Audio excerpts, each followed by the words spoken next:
Hi friends, দেখো আমরা এখন ধান খেতে চলে এসেছি। এখানে আমার দিদি দেখো কি সুন্দর ধান গাছগুলোকে বাঁশ দিয়ে শুইয়ে দিচ্ছে যাতে ধানগুলো কাটতে সুবিধা হয়। দিদি ধান কাটা শুরু করে দিয়েছে। দেখুন আমার দিদি কত স্পিডে ধান কাটে।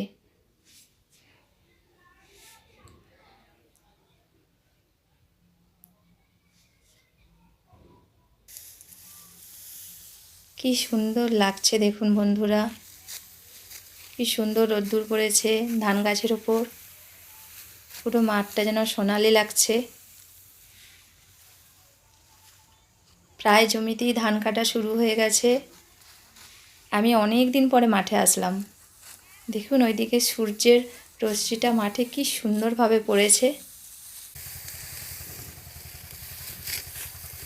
আমিও বিয়ের আগে দিদির সঙ্গে ধান কাটতে যেতাম, তো আমারও একটু ইচ্ছে হলো দেখি ধান কাটতে পারি কি না।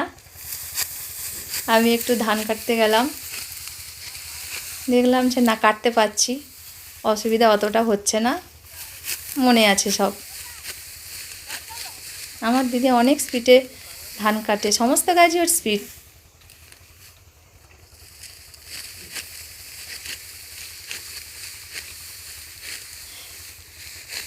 আমাদের পিছনে আমার মাসি আছে।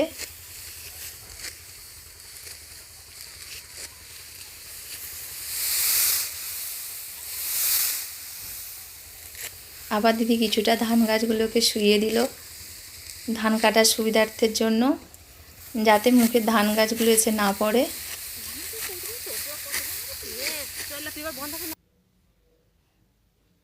আমার বৌদি আর থাকতে পারলো না, বৌদিও নেমে পড়লো ধান কাটতে। বৌদি আর মাসি এখন ধান কাটছে।